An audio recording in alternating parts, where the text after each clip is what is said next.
आप जैसे थे, आप मुझे हर्ट करने के अलावा और कर क्या सकते थे? तो आप अभी सॉरी बोल के भी मुझे धोखा ही कर रहे हो। सो गए थे अभी बीच में, झपकी आ रही थी, उसने गिरा दिया। मैं कुछ बोल रहा हूँ, ये ऐसे है, पीछे खुजा रही है कुछ, इसने मुंह पे हाथ रखा हुआ है, वो भी हंस रही हैं खूब ज़ोर ज़ोर से, वो नंदू उसने कान खड़े कर लिए हैं, कुछ गिरा, बहुत ज़ोर से आवाज़ आई। तो हम में से कोई भी हम जो कर रहे हैं इसके अलावा और क्या कर सकता था? Being what we are, can we do anything else? Sorry बोलना बहुत बड़ा धोखा है। सॉरी बोल के आप सामने वाले को बता रहे हो कि पता है मेरे सामने दो ऑप्शन थे, तुम्हें हर्ट करना और तुम्हें हर्ट ना करना, पर मैंने ना हर्ट करा, तो इसलिए अब मैं कन्फेस कर रहा हूं कि मैंने गलत करा। तुम झूठ बोल रहे हो। तुम हर्ट करने के अलावा और कुछ कर ही नहीं सकते थे उस समय पे, बीइंग व्हाट यू आर, तो सॉरी काहे की? और अगर आप जानबूझ के हर्ट कर रहे हो तो भी क्या कोई विकल्प था? मैं जानबूझ के इसको लगा रहा हूं एक, being the angry and violent man that I am, do I have an option not to hurt her? अभी मैंने बोला खुजा रही, इसने कहा मैं खुजा नहीं रही थी, she offended me. Now being the egocentric and violent and whatever I am, what option do I have except? अब मैं बोलूं अरे सॉरी सॉरी बड़ी गलती हो गई, माफ कर दे यार, मैं धोखा ही तो दे रहा हूं ना, और क्या कर रहा हूं? अब मैं सॉरी सॉरी बोल के धोखा दे रहा हूं। पता है मैं उसको क्या बोल रहा हूं? आदमी तो मैं अच्छा हूं, वो मैं नहीं था, उस वक्त धोखे से गलती हो गई। आदमी तो मैं बहुत अच्छा हूं। Real confession lies in telling the other person, you know, I could have done nothing else, I am रॉटन। Sorry बोल के आप ये बोलते हो कि आई एम नॉट रॉटन, उस वक्त धोखे से फिसल गया। आप धोखे से नहीं फिसले थे, आपके पास फिसलने के अलावा कोई विकल्प ही नहीं था। आप जैसे हो, अगर आपने किसी पे हाथ उठाया है तो आप और कर क्या सकते थे? अगर आपने किसी को गाली दी है, आहत किया है, तो आप और कर क्या सकते थे? लेकिन दूसरा व्यक्ति उसको नहीं समझ सकता है। दूसरा व्यक्ति के साथ आपने कब ये करा? और दूसरा व्यक्ति अगर आपको कहे कि तुम उस क्षण में जानवर थे, तो क्या गलत कह रहा है? हमें तो और आगे आके स्वीकार करना होगा, हाँ जानवर ही था, कोई शक नहीं इसमें। आज का प्रेजेंट तो इम्पैक्ट नहीं होना चाहिए, कोई भी पास्ट की चीज है। आप अगर अभी भी याद रखें उस अतीत को और उसकी सॉरी बोल रहे हैं, तो प्रेजेंट इम्पैक्ट हो रहा है कि नहीं हो रहा है? हम जब सॉरी बोलते हैं ना, तो हम अपनी अकाउंटेबिलिटी, वो क्रेडिबिलिटी हटा देते हैं उसमें से, अपना दायित्व नहीं लेते उस वक्त वो होने का। हमें कहते हैं कि मैं वो नहीं हूँ, मैं कुछ और हूँ, धोखे से हो गया, गलती से हो गया, धोखे से हो गया। तो ये किसी और के सामने जाके एक्सेप्ट करें कि you know I have been a cheat and you know I have been not loyal to you, ये तो बड़ी छोटी बात है। अपने आप से स्वीकार करना वो बहुत बड़ी बात है कि मेरा जीवन ऐसा बीत रहा है पूरे कंडीशन तरीके से, जिसे मुझे कुछ नहीं पता कि क्या चल रहा है और क्यों चल रहा है। वो महाक्रांति है। वो जब आपकी ज़िंदगी में घटेगी तो आप परवाह करिए ही नहीं कि दूसरों को क्या बताना है क्या नहीं बताना है। जब आपकी ज़िंदगी में घटेगी ना, तो ऐसा वही बोला था ना, 5000 वॉट का बल्ब जलेगा कि सबको दिख जाएगा कि आदमी बदल गया। फिर आपको चिंता नहीं करनी पड़ेगी कि मैं उसके सामने जाकर के कन्फेशन करूं कि ना करूं कि क्या करूं। इतनी जोर का बल्ब जलेगा कि आपके रोए रोए से रोशनी निकलेगी, पूरी दुनिया को दिख जाएगा कि आदमी वही नहीं है। What do you mean by repentance? Repentance is saying that an action of the past can be corrected by an action of the future. I did something wrong in the past, so I'll plan out to do something right in the future.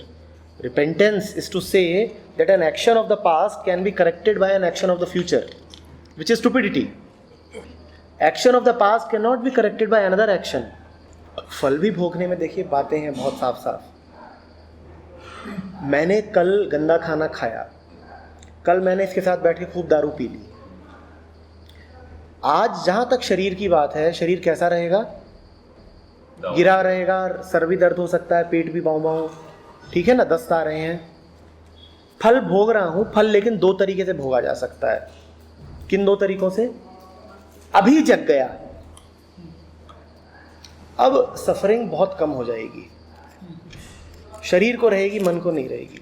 दूसरा, कल तो जो फसल करी थी तो करी थी, अभी भी नहीं जगा हूं, अब सफरिंग बड़ी चरम पे रहेगी। इसको कहा जाता है कि जैसे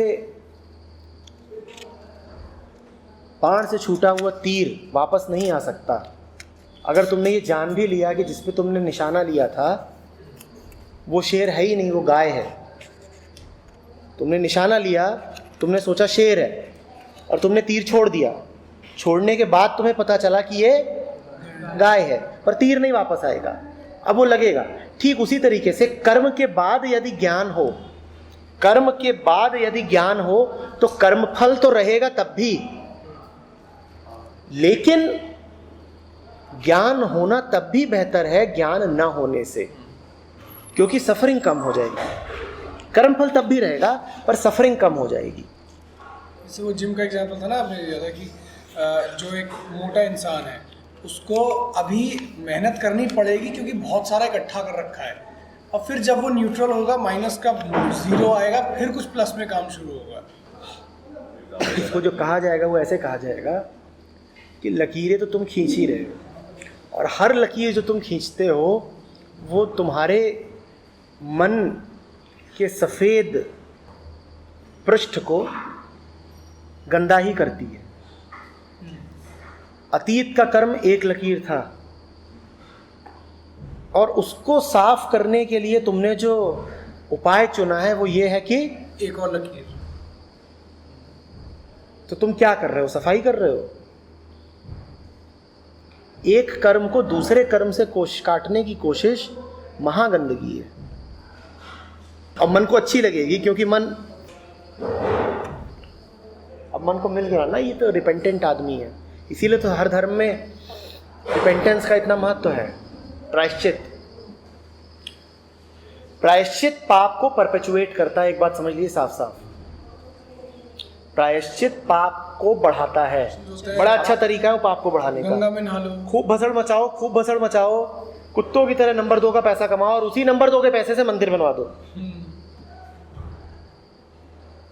प्रायश्चित पाप को बढ़ाने का पक्का उपाय है। तो ऐसे लोगों से जब भी मिले जो बड़े प्रायश्चिती टाइप के हैं, इसकी बड़ी गलती हो गई है, आओ इसको धोएं, let me absolve my self of my since, तो समझ लीजिए कि इसका इरादा है कि अभी खूब और पाप करने हैं, बड़ी एपिटाइट है इसकी पाप की। सब लोग अपने आप को जो कोड़े मारते हैं वो प्रायश्चित करते हैं, तो कोई अपने आप को तकलीफ क्यों देगा? जो आदमी अपने आप को कोड़े मारे हो उससे कभी मिलो, वो बताते नहीं थकेगा कि कितने कोड़े मारे उसने। हर प्रायश्चित अहंकार को बढ़ाने की बड़ी बढ़िया विधि है। मन को तुम बता रहे हो तू साफ हो गया, मन को तुम बता रहे हो everything is all right now. समझी बात को? ज्यादा आसान पड़ता है अपने आप को कोड़े मार लेना, मुश्किल पड़ता है अहंकार को खत्म कर देना। तो सोचो अहंकार कितना भारी है कि कोड़े मारना भी आसान है उसके समक्ष। कोड़े मरवा लो, मार लूंगा, पर असली काम करने को मत कहो। असली काम क्या है कि उस अतीत से मुक्त ही हो जाओ जिसका प्रायश्चित करना चाहते हो। असली काम है उस अतीत से मुक्त ही हो जाओ जिसका प्रायश्चित करना, वो नहीं करूंगा। कोड़े मार के तुम सिद्ध करते हो कि तुम वही व्यक्ति हो जिसने पाप किया था, यानी अतीत में ही जी रहे हो अभी भी। ये आसान पड़ता है। कोड़े मार के तुम अपने अतीत से और ज्यादा जुड़ गए।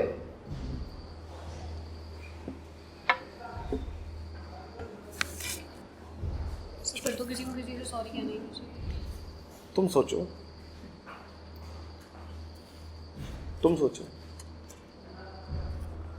अगर मुझे साफ साफ पता है मैं क्या कर रहा हूं, काहे का सॉरी? हाँ, उपाय की तरह इस्तेमाल करना है तो कर लो। अब मुझे पता है कि एकदम ही झंड है, मूर्ख है, कुछ और समझेगी नहीं, और सॉरी बोलूँगा नहीं तो वहाँ रूम में बैठी रहेगी, यहाँ आएगी ही नहीं, तो मैं बेशक आके बोल दूंगा, अरे अनुराधा सुबह ना कड़वा बोल दिया था, सो सॉरी, आजा चल बैठते हैं।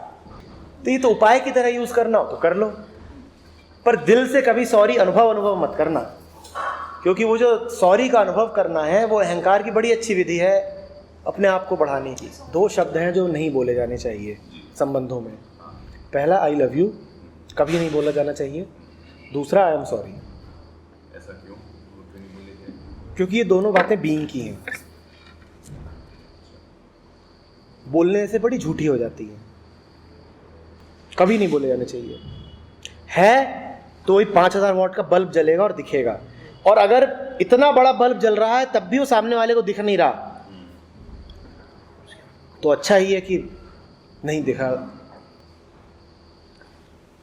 सबसे बड़ी सॉरी है अवेयरनेस, सबसे बड़ी सॉरी है ये जान लेना कि मैं कितना अंधा था।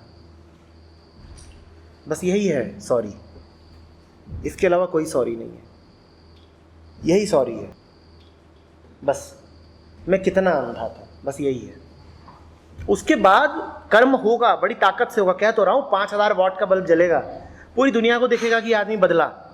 ये वही है ही नहीं जिसने अतीत में भसड़ करी थी। अब मुझे दिख गया ये वो है ही नहीं जो मैं उससे उस बात का बदला लूं, तो न ये वो है जिसने मुझे थप्पड़ मारा, न मैं वो हूं जिसने थप्पड़ खाया, और अब मैं उसकी चर्चा कर रहा हूं, तो मैं कर क्या रहा हूं? अगर ऐसे लें कि आप टेंशन दे रहे हैं, ठीक है, वो टेंशन, मुझे टेंशन लग रही है, पर वो टेंशन मुझे हेल्प कर रही है, मुझे पता नहीं है ये बात। अब संबंधों को सुधारने का मतलब है कि कुछ ऐसा किया जाए कि वो टेंशन ना आए मेरे तक। फिर क्या करें? जो चीज़ मुझे टेंशन लग रही है मगर वो एक्चुअली फ़ायदेमंद है, फिर क्या करें? तुम कह रहे हो बेचैनी है, पर वो अहंकार को चोट पड़ी है इसलिए बेचैनी है, हाँ, ये कह रहे हो? हाँ। तो बस जान गए, ठीक है, हो गया। अरे झेले नहीं लो। पता। जब पता है तब तो जानो, जब नहीं पता तब तो जो चोट दे रहा है ये उसकी स्किल है कि ऐसी चोट न दे दे कि तुम बेचैन होकर भाग जाओ। वो तो फिर बर्बाद कर देगा। तब उस स्थिति में जहाँ पे तुम अभी इतने ना समझो कि अहंकार पे चोट पड़े और ये संभावना है कि तुम उस चोट से बेचैन होके भाग ही जाओ, तब तो जो चोट कर रहा है ये तो उसके ऊपर है कि भाई अंदर हाथ सहार दे बाहर मारे चोट, कि भाई बाहर से चोट मार रहे हो तो अंदर से थोड़ा सहारा भी दो, इतनी भी ना चोट हो जाए कि वो भाग ही जाए। खुद को कैसे पता लगे कि ये जो बेचैनी है, ये अहंकार सो पे- कॉल्ड बेचैनी है, ये मतलब कुछ टूट रहा है उसकी बेचैनी है और ये शुभ है, ये खुद को कैसे पता लगे? क्योंकि जब ये हो रहा कोई होता इसका है, तरीका नहीं है। तुम जानना चाहते हो, क्योंकि फिर मास्टर की जरूरत नहीं है ना, अगर आपको पता ही लग जाए कोई तो। तरीका नहीं है इसका, इसमें सिर्फ श्रद्धा चलेगी और कुछ नहीं, कोई और तरीका नहीं है इसका। असल में वो ये कह रहा है कि अहंकार का जीवन जीने में एक बेचैनी है, और उसी अहंकार पे जब चोट पड़े, कोई तोड़ रहा है उसको, तब भी बेचैनी है। अंतर कैसे करूं? बड़ा मुश्किल है, श्रद्धा ही रखनी पड़ेगी। क्योंकि मैंने फॉर एग्जांपल एक ऐसे गुरु को या टीचर को अच्छा मान रखा है जो मेरी हाँ में हाँ मिलाए और must appreciate me quite a few times and quite often और एटसेट्रा एटसेट्रा, पर जो अभी वाला गुरु है वो डंडे मार रहा है। नहीं, फिर तो हो जाएगा, फिर उतना मुश्किल नहीं है। मुझे लगा तुम किसी क्षण की बात कर रहे हो। किसी मोमेंट में अगर बेचैनी हो रही है उसका इलाज तो श्रद्धा है, पर अगर एक इलोंगेटेड पीरियड ऑफ टाइम तब तो बहुत आसान है। फल देख लो कैसे आ रहे हैं, फिर तो बहुत आसान है। फिर तो देख लो कि ज़िंदगी पे असर क्या पड़ रहा है। अगर गुरु की बात है तो यही देख लो, क्योंकि फिर वहाँ तो संबंध कुछ समय तक है ना, तो देख लो कि पिछले 6 महीने में मेरी ज़िंदगी पे कैसा असर पड़ा है। बस यही है, सीधा सीधा। मैं तो किसी एक मोमेंट की बेचैनी की बात कर रहा हूँ कि अगर अभी इसी समय मैं जो कुछ कह रहा हूँ उससे किसी को बेचैनी हो सकती है, तो क्या वो उठ के चल दे? उसका मैं यही कह रहा हूँ कि भाई ये तो श्रद्धा ही रखनी पड़ेगी और कुछ समय तक इंतज़ार करना पड़ेगा कि देखूँ फल कैसे आते हैं।